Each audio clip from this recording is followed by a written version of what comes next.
But so చాలా it all depends on each person అండి. కొంతమంది they say no, no matter what till the end of life.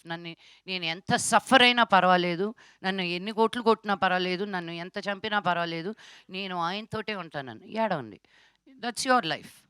There are some girls, Thappad అనే సినిమా చూసి నేను అద్భుతం అన్నా. Yes, you're not allowed to hit. Who gives you that right? మా అమ్మ నాన్న తర్వాత మా అమ్మ నాన్ననే నన్ను తాకనప్పుడు నువ్వు ఎవరవుతావు చెయ్యి లేపడానికి కూడా. I was a big supporter of Thappad. That's where I stand. No man, no women, you should have your own self respect అని. So it's you do you, అంతే. యా అంటే ఈ సినిమా ఆఫర్ అండి ఇక్కడే అండి. ఈ సినిమా ఆఫరు ఇన్స్టా చూసి ఇచ్చానని చెప్పేసి డైరెక్టర్ గారు అన్నారు. అంటే ఎలాంటి దాపరికాలు లేకుండా ఉండటం వల్లే మీకు ఆఫర్ వచ్చిందా? రోల్ కూడా అలాగే ఉంటుందా సినిమాలో? అంటే నేను అదే అన్నాను కదా, ఫస్ట్ నేను వెళ్ళినప్పుడు సైకాట్రిస్ట్, నేను చాలా ఒఫిషియల్గా ఉండాలి, ఏం జరుగుతుందమ్మా అనుకుంటాడు ఆయన. సగం హాఫ్ డే చూశాడు, ఇలా కాదమ్మా ఇంకొంచెం ఇంకొంచెం ఇంకొంచెం ఏంటండి, ఇంతకంటే సైకాట్రిస్ట్ ఏం చేస్తారని. తర్వాత ఆయనే ఓపెన్ అయిపోయాడు, కాదమ్మా నువ్వు ఇన్స్టా రీల్స్లో చేస్తావు చూడు, అలా కావాలని. ఐ వాజ్ లైక్, సార్ నేను అలాగే ఏ సినిమాలోనూ చేయలేదు సార్, నా మొహం చూస్తేనే సీరియస్ రోల్స్ ఇస్తున్నారు అని. సో ఇంకా ఆయన నాకు ఆ డోర్ ఓపెన్ చేశాక ఇంకా ఐ వెంట్ ఫ్లయింగ్. సో ఏంటండి రోల్స్ విషయంలో ఆర్ యూ సాటిస్ఫాక్టరీగా ఉన్నారా? ఇంకా రావాలి అని కోరుకుంటున్నారా? ఎట్లా? నేను ఇంకా తప్పటడుగులు వేస్తున్న ఫీలింగ్ అండి. ఓకే. ఏదో సంవత్సరానికి ఆరా సినిమా చేస్తూ ముసలిదాని అయిపోతున్నాను. ఇంకా చాలా సినిమాలు రావాలని కోరుకుంటున్నానండి. మీ తెలుగు వాళ్ళందరికీ చెప్తున్నాను నేను. లక్ష్మి గారు, ఆ, ఎందుకు సార్, ఎందుకండి తెలుగు వాళ్ళు ఎందుకు మీకు అవకాశాలు ఇవ్వట్లేదు? ఏమో అండి, తెలుగు వాళ్ళకే ఇవ్వట్లేదు. అది నేను ఎప్పుడు కొట్టుకునేది అది.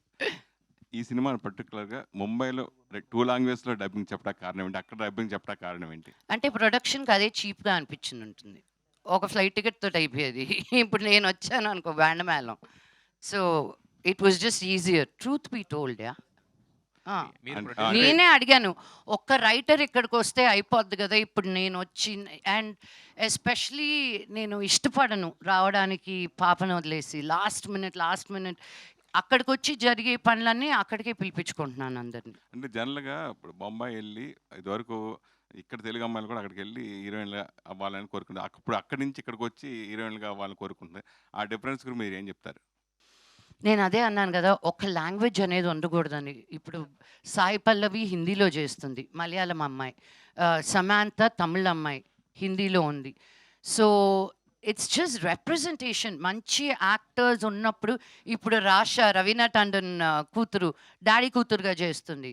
సో డాడీ వాళ్ళ ఇద్దరు కలిసి చేస్తున్నారు ఒక సినిమా, రవీనా టండన్ కూతురు డాడీ. So it is beautiful to see cross cultures. ఇలా ఇంకా జరగాలి, అప్పుడే మనం అందరం కలిసి ఒక సినిమా అవుతాం, ఈ వుడ్డు ఆ వుడ్డు కాకుండా. గణేష్ గారు, కాదండి, మీరు యాక్చువల్గా మీరు ప్రొడ్యూసర్ కదా, ప్రొడ్యూసర్ గారికి ఏం అవకాశాలు ఇస్తాలేమని అయిపోయిందండి నా ప్రొడ్యూసింగ్. ఏమో ఓన్లీ యాక్టర్ నా. ఆవిడ దగ్గర నుంచి ఇప్పుడు నాకు ఏమైనా స్క్రిప్ట్ పంపిస్తుంటే ప్రొడ్యూసర్ ఎవరన్నా అడుగుతున్నా, కథ ఎలా ఉందని అడగట్లా, ప్రొడ్యూసర్ అన్నాడా అంటే మీరు ఒకసారి వింటే బాగుంటుంది. నేను విన్నాను, ప్రొడ్యూసర్తో పాటు రండి. కాదు, ఇన్నాళ్ళు చెక్లు తీసుకున్న ఆవిడ దగ్గరికి చెక్లు ఏమి ఇస్తాంలని. అలా కాదండి, అందుకే తమిళకి వెళ్ళి అక్కడైనా వస్తున్నాయి చెక్లని. కాదండి, డబ్బులు పోగొట్టుకున్నారా సినిమాలతో? 100% అండి. అయ్యో, 5 ఏళ్ల క్రితం తీసిన సినిమా అప్పులు ఇంకా కట్టుకుంటున్నాను, అందుకే వేరే సినిమాలు తీసేది కవర్ అవుతుందేమో అని. ఎస్ గణేష్ గారు, వాళ్ళని కూడా 2-3 క్వశ్చన్స్ అడిగితే బాగుంటుంది.